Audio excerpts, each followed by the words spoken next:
Olá, sejam bem-vindos, estamos começando mais um episódio direto do Expo Minas em Belo Horizonte, no maior evento de educação de Minas Gerais. É o Movimente Edição 2026 e sempre ao meu lado está ele, você que já está acompanhando a gente aqui em alguns episódios, Guilherme Goulart. Isso mesmo, meu amigo Bruno. Bruno, o mundo vem passando por uma revolução social, econômica, política, e eu tô com um rapaz aqui que ele é especialista em várias áreas, inclusive na parte de clima, porque o mundo muda e muda muito rápido. Luiz Amaral, ele foi ex-diretor do World Resource Institute em Washington, D.C., ou em Washington State? Washington, D.C. É. Wow, very good. So, Luiz, me conta, que currículo... Gente, eu não posso ler isso não, mas que currículo é esse? O programa só tem 15 minutos, ele ia levar 12 só lendo o currículo. Fala um pouquinho do Luiz pra gente, primeiro, para as pessoas entenderem a dimensão do processo aqui. Não, que isso, Guilherme. Obrigado, é um grande prazer estar aqui. Eu trabalho na área de meio ambiente e sustentabilidade faz 20 anos, 25 anos. No começo, quando era uma modinha, eu lembro quando comecei a trabalhar nessa, meu pai falou, nossa, que legal, que coisa nova, diferente. Mas isso aí é meio moda, né? Acho que vai passar. 25 anos depois, hoje em dia está na agenda de todo mundo, está na agenda do governo, está na agenda de empresa. Por quê? Porque é um dos grandes desafios que a gente tem na nossa humanidade hoje, na nossa sociedade. Eu costumo falar que o nosso objetivo não é proteger o planeta, é proteger a gente no planeta. A Terra vai continuar. Independente, é isso aí. E eu trabalhei nessa área há 20 anos, já trabalhei em banco, trabalhei em empresa privada, trabalhei em ONG, sempre tratando o mesmo problema, só que através de perspectivas diferentes. Eu acho muito interessante quando a gente fala de sustentabilidade, a escola, né, principalmente a educação, quando a gente vai falar de sustentabilidade, a turma tá achando que é só floresta. Esquece da sustentabilidade econômica, esquece da sustentabilidade social, esquece da sustentabilidade em si do planeta, da parte da natureza. Qual é o grande desafio hoje para fazer essa integração com a sociedade e explicar o que de fato é a sustentabilidade? Como é que funciona isso, Luiz? Pois é um conceito novo e diferente. Então tudo que é novo e diferente parece complicado, mas não é muito complicado não. Como você falou, esse conceito começou lá nos fins dos anos 80, num relatório famoso da ONU, chamado Nosso Futuro Comum, e depois na Rio 92, aqui no Brasil, que foi a primeira reunião global da ONU sobre esse tema, que eles definiram os 3 pilares da sustentabilidade: o ambiental, o econômico e o social. E o que é sustentabilidade? É basicamente garantir que nesses 3 pilares, econômico, social e ambiental, a gente atinge as necessidades que nossa sociedade tem hoje, econômicas, sociais e ambientais, sem impactar as necessidades das gerações futuras. A gente não pode operar no crédito, a gente tem que garantir que a conta fecha. É isso que é sustentabilidade. E é as 3 coisas mesmo, né? Não adianta você ter uma empresa que é ótima, que está plantando árvore e pagando nada para os seus funcionários, por exemplo. Uma das coisas que acontece muito nas escolas, né? Na verdade, a gente tem as ODS e a gente tem a obrigação, enquanto educadores, de incorporá-la ela ao currículo e desenvolver projetos que reflitam esse cidadão global com consciência planetária. Você trabalhando para grandes empresas, grandes corporações, e hoje você está aqui junto com a gente no Movimente, nessa grande celebração educação, como é que você avalia, na perspectiva da educação básica, a inserção da questão ambiental, da questão da sustentabilidade? Os primeiros passos, né, Bruno? Essa pergunta é excelente, né? O que a sustentabilidade tem a ver com a escola? Tem, na minha opinião, 2 coisas. A primeira é como que a gente faz a escola mais sustentável, como que a gente se preocupa com o uso de energia, com a reciclagem, mas esse acho que é um ponto menos importante. O principal da escola é como a gente educa essas novas gerações. A gente tem que ensinar uma nova forma de pensar, né? É a alfabetização do século XXI. Porque não é só sobre reciclar, é como pensar um sistema diferente, uma linguagem diferente. Por exemplo, a gente tem que ensinar na escola que não é só sobre reciclar, que é como a gente muda o sistema econômico e social do nosso planeta para garantir que as próximas gerações tenham o que elas precisam. Um exemplo que eu gosto de dar é explicar a diferença entre um problema que é um corte no braço e um problema que é uma febre. Então a gente tem os dois, pensa que o planeta é uma pessoa e ele tem os 2 problemas. Quais são os cortes no braço? É a poluição ali local que a gente tem, o rio que está sujo, ou a poluição da cidade, do ar. Mas isso afeta o braço, não afeta o mundo, você não vai morrer disso. E você tem os problemas que são sistêmicos, a febre no corpo todo. Então, por exemplo, a febre é um problema. E qual é a febre do planeta? É as mudanças climáticas. E tem alguns outros, que é um problema que afeta o ecossistema como um todo. Eu só queria terminar falando que o ecossistema é onde estão todos os A economia está no ecossistema, a ecologia está no ecossistema. Então, é um sistema acima de tudo.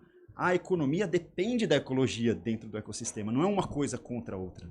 O ESG é trabalhado muito pelas empresas e começa a entrar dentro do universo das escolas, tem se mostrado cada vez mais importante e ganhando espaço. E quando a gente vai se debruçar sobre isso, a gente justamente entendeu que para a gente falar de ecologia, a gente precisava falar de economia. Porque, de maneira geral, a indústria, as empresas, elas têm ali, obviamente, a sua responsabilidade social, a sua responsabilidade ambiental, e ela tem um caixa. E ela precisa fazer essa equação funcionar. Algumas delas têm até um termo, né, quando você finge que é ecológico, não é? Como é que eles usam? Greenwashing. Isso. Tem muitas empresas que só posam para foto, mas no fundo não são. De fato, você acredita que as pessoas, na verdade, que estão à frente do debate do meio ambiente, elas precisam equacionar ecologia e economia, ou a gente está num tempo tão urgente que, se de fato a gente não olhar para a ecologia e às vezes até esquecer o caixa, a gente pode não ter mundo aí nos próximos anos. Como é que você, como especialista, vê isso? Eu acho que sim, tem algumas coisas urgentes que a gente não pode olhar para o lado. E tem trade-offs, às vezes a gente tem que escolher uma coisa em relação à outra. Óbvio, não dá para querer voltar tudo como era antes. A gente é humanos, a gente sempre vai ter impacto no meio ambiente, faz parte. Só que tem algumas coisas que a gente precisa tomar cuidado. Tem uma pesquisa famosa do Instituto de Estocolmo, que eles colocaram as 9 fronteiras planetárias. São 9 questões do ecossistema que eles acham que são importantes para a sobrevivência e não do planeta, tá? Porque o planeta vai continuar vivendo, mas a sobrevivência da nossa sociedade. Então são coisas que podem afetar a nossa economia. Se parar de chover, o que acontece com a agricultura? Se ter muita chuva, o que acontece com as nossas cidades, né? Então o problema não é sobre o planeta, o problema é sobre a nossa economia. E eles mapearam 9.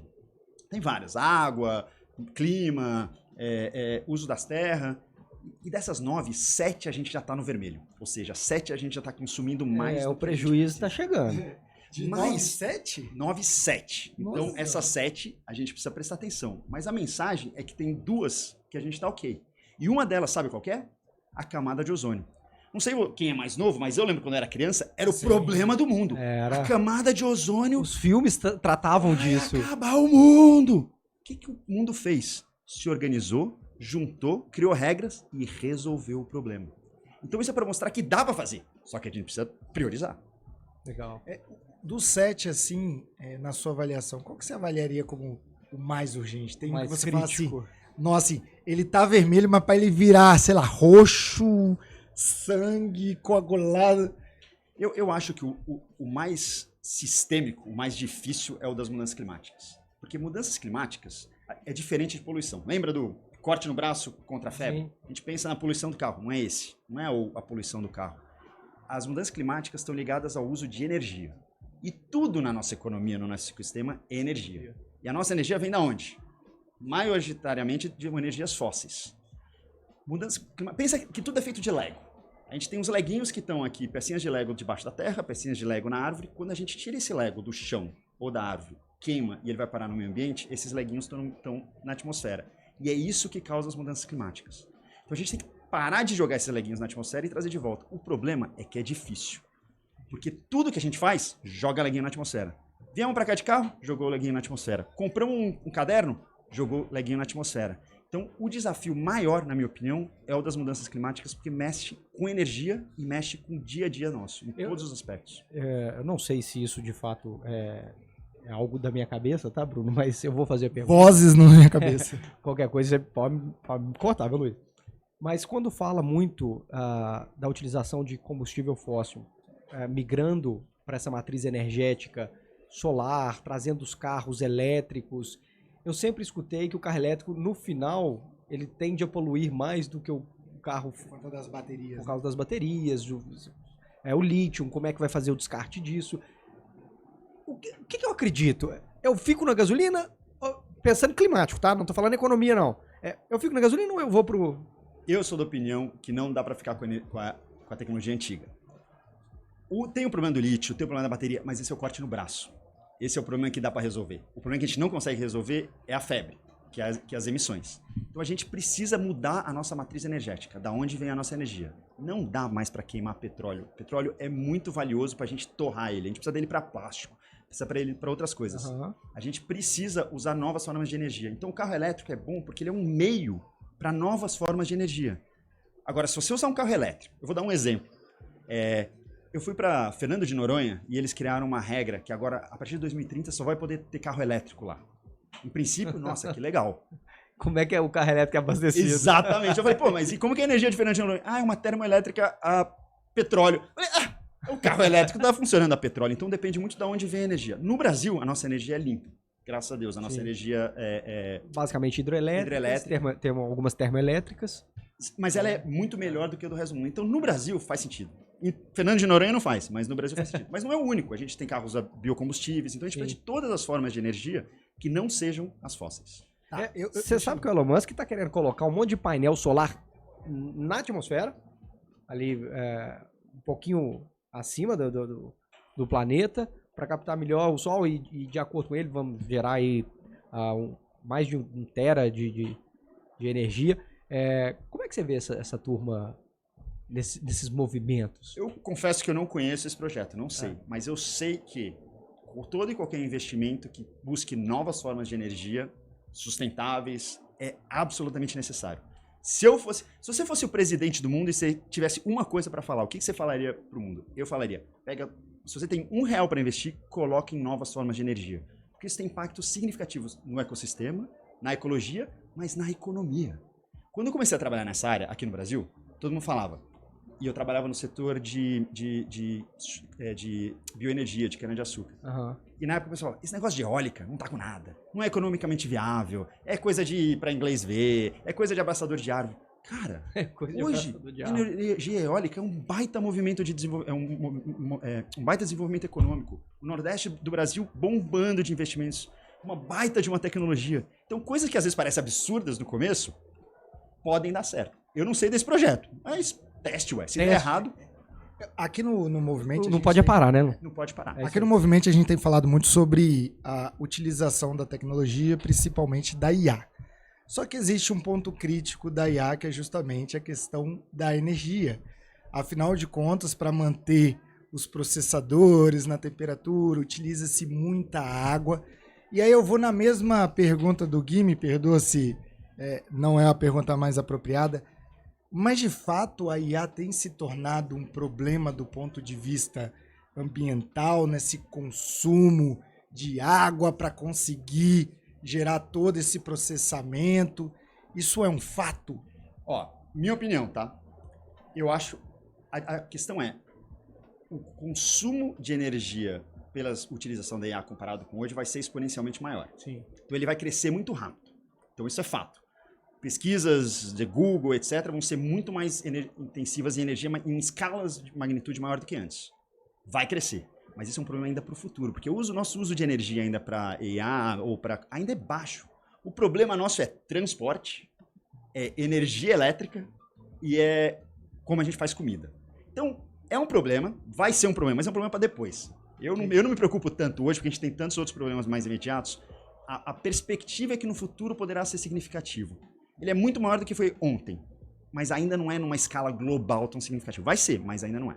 E de uma vez mais, não dá para lutar contra, porque a inteligência artificial vai ajudar também um monte de outras coisas, vai fazer processos ficarem mais eficientes e com isso você consome menos energia. Então, essa balança é muito difícil de calcular.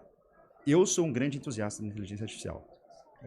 Sensacional, senhoras e senhores, chegamos ao final de mais um episódio. Sim, aqui a gente tá aqui, um atrás do outro para trazer mais conteúdo para você, conteúdo qualificado. E aqui, primeira vez hoje aqui no Movimento, um assunto de extrema importância, o clima, porque sem clima não temos planeta. Senhoras e senhores, muito obrigado, continue com a gente, lembre-se sempre, o boss tá on, valeu!